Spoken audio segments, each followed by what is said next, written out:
क्या ऐसा होगा कि पुरुष की प्रजाति पूरी तरह खत्म हो जाएगी? एक रिसर्च में यह पता लगा है कि पुरुष का वाई क्रोमोसोम, जो कि यह डिफाइन करता है कि पुरुष का जन्म होगा, वह धीरे धीरे कम होता जा रहा है। तो रिसर्च में क्या पता लगा, यह जानने के लिए देखिए मेरा ये पूरा वीडियो। और अगर आपने अभी तक मेरा चैनल सब्सक्राइब नहीं किया है तो ऐसे ही इन्फॉर्मेटिव वीडियो के लिए प्लीज़ मेरे चैनल को सब्सक्राइब करें। कोई भी इंसान का सेक्स दो क्रोमोसोम से डिफाइन होता है, एक्स एंड वाई क्रोमोसोम। अगर दो एक्स एक्स क्रोमोसोम होते हैं तो ज़्यादातर फीमेल का जन्म होता है, और अगर एक एक्स और एक वाई क्रोमोसोम होता है तो ज़्यादातर बॉय का जन्म होता है। ज़्यादातर वर्ड मैंने इसलिए इस्तेमाल किया क्योंकि कुछ जानवरों में ऐसा होता है कि वाई क्रोमोसोम नहीं होता फिर भी बॉय का जन्म होता है। वाई क्रोमोसोम में जहाँ 45 जीन्स होते हैं, वहीं एक्स क्रोमोसोम में अराउंड 1000 जीन होते हैं। एंड रिसर्च ये बताती है कि वाई क्रोमोसोम के जीन्स श्रंक होते जा रहे हैं।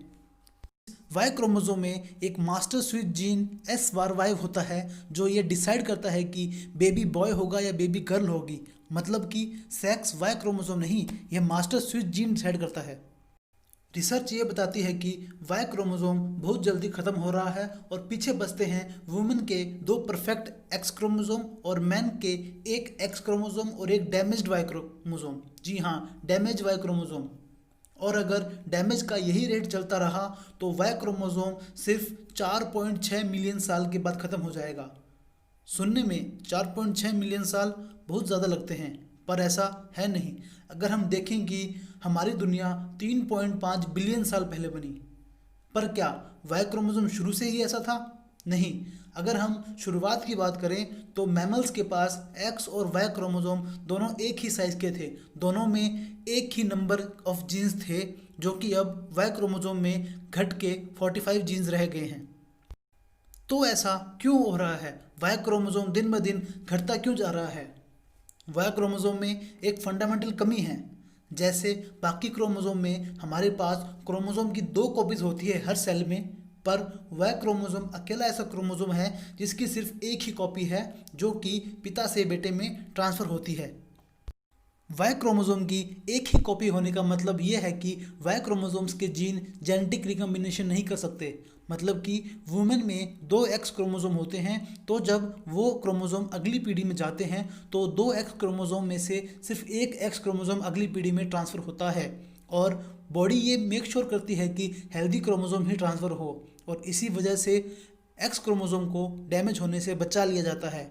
वहीं मैन में एक वाई क्रोमोसोम ही होता है और वो पीढ़ी दर पीढ़ी ट्रांसफ़र होता रहता है, और उसे कोई और वाई क्रोमोसोम नहीं मिलता जो उसके साथ रिकम्बाइन होकर उसके डैमेज को ठीक कर सके। और इसी तरह धीरे धीरे वाई क्रोमोसोम डैमेज होता जाता है और लास्ट में गायब हो जाता है।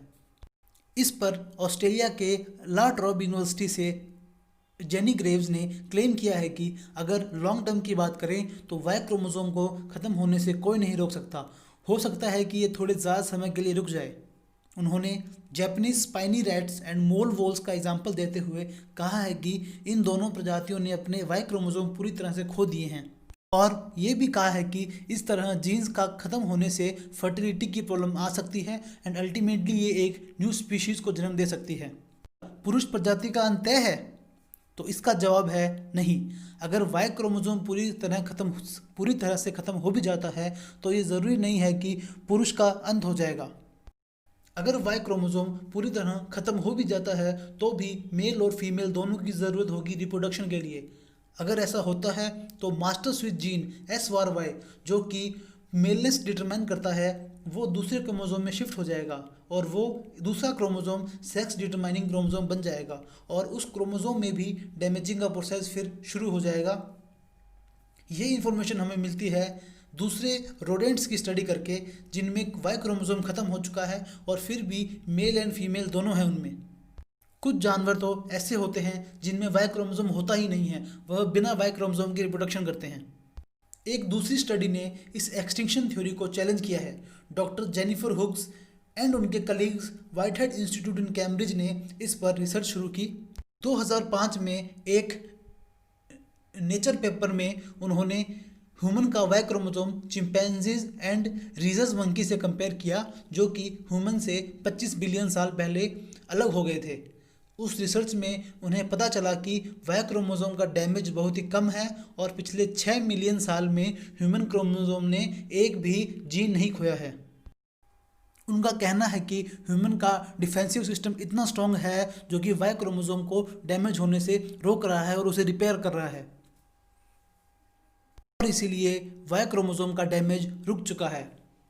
और अगर वाई क्रोमोसोम खत्म हो भी जाए तो भी हमारा मास्टर स्विच जीन SRY दूसरे क्रोमोसोम में शिफ्ट हो जाएगा। तो इस रिसर्च के अकॉर्डिंग तो हम कहीं नहीं जा रहे। वैसे अभी इस टॉपिक पे बहुत रिसर्च बाकी है। हम उम्मीद करते हैं कि इसका नतीजा, रिसर्च का नतीजा सही निकले। इसी पॉजिटिव नोट पे मैं आपको अलविदा कहना चाहूँगा। अगर आपको मेरा ये वीडियो इन्फॉर्मेटिव लगा है तो प्लीज़ ऐसे ही वीडियोस को देखने के लिए मेरे चैनल को सब्सक्राइब करें, वीडियो को लाइक करें, वीडियो को शेयर करें, उस पर कमेंट करें, और मेरी आगे आने वाली वीडियोस को देखने के लिए बेल आइकन दबाएं ताकि आपको नोटिफिकेशन जल्दी से जल्दी मिले। Thank you.